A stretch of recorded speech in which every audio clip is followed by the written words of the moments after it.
No mai, haere mai, kia ora, and welcome to Thoughts and Comments with Andrew Urquhart, broadcasting from this beautiful place just behind the museum in Waitangi, and my privilege to talk with Judge Sarah Reeves, who is the Deputy Chair of the Waitangi Tribunal.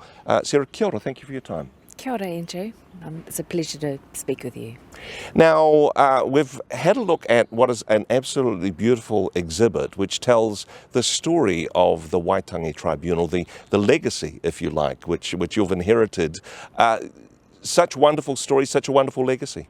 Yes, no, it is. And 2025 marks the 50th anniversary of the Waitangi Tribunal, which was established in October 1975.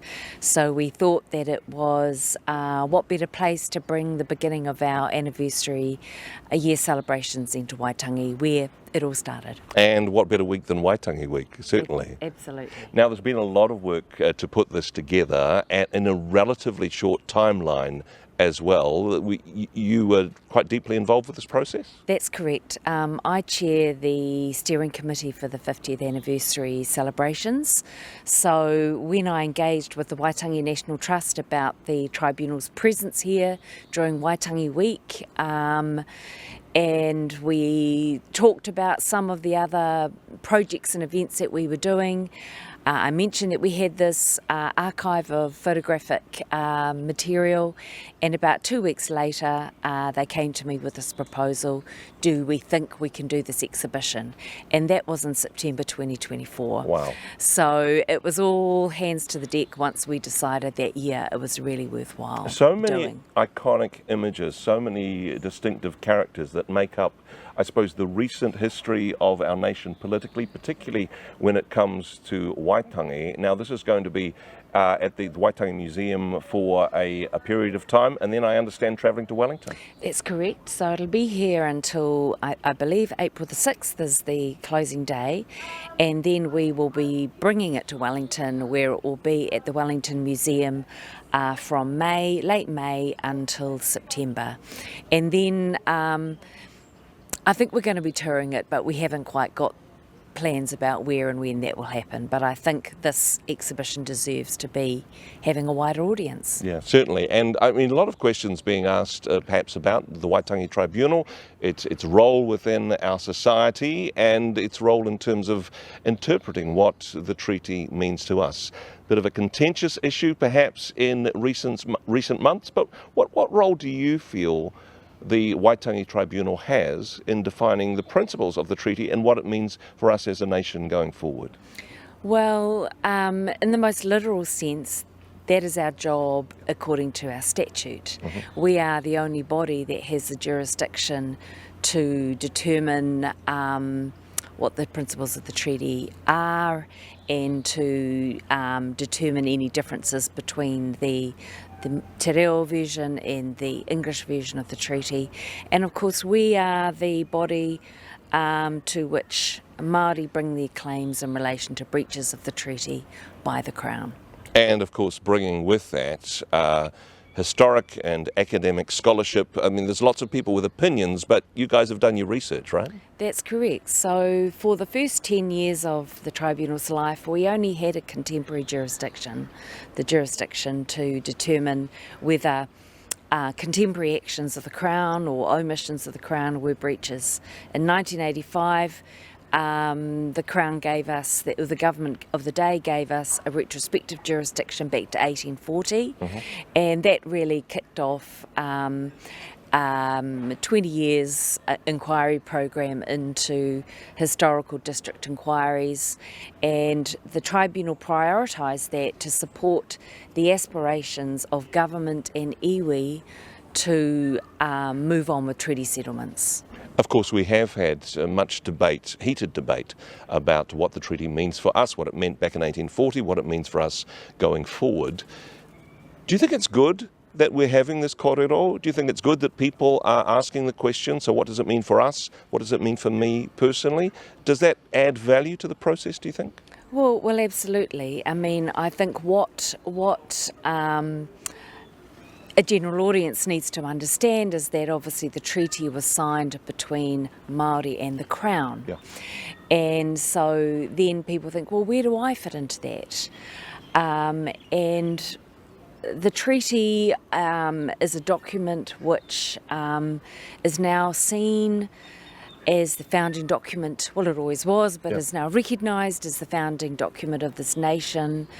It is woven into the fabric of this nation and is part of the everyday public discourse. So I think those matters have gone too far to ever be wound back.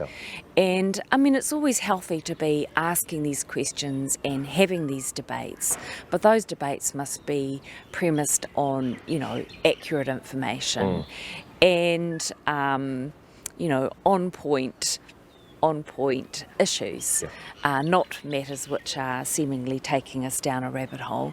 So anyway, obviously at the present time, the Treaty Principles Bill is a hot topic. The tribunal, we've had our say on that, we've issued a report on that, and now it's in select committee process, and the Prime Minister has indicated, the likely pathway for that. So, is it good that we're having these debates?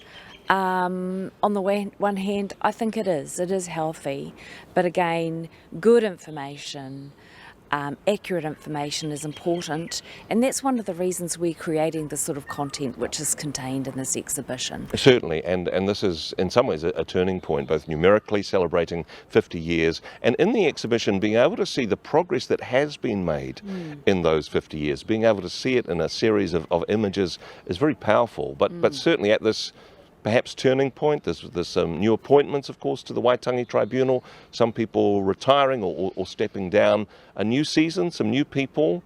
Hope for the future for you? Well, I mean, membership has always been, it's not been static at any moment in time. It's always been refreshed. We had a large number of appointments, terms that were coming up at the end of last year.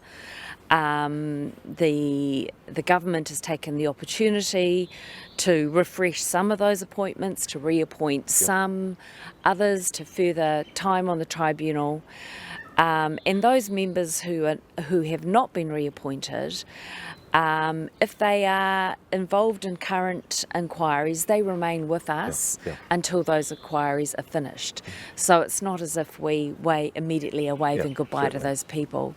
But honestly, we welcome all new members at any one time. We work with them to see, what are their skills, what is their experience, what can they offer in terms of our inquiry program.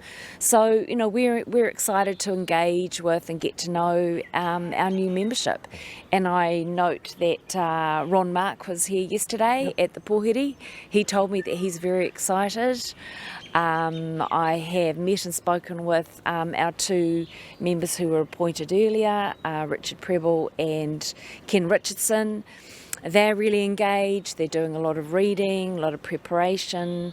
We have partnered them with existing members, and I know that there are conversations and dialogue going on about what it is that we do and how we do it. That continuous legacy of passing the taiaha from one generation to the next.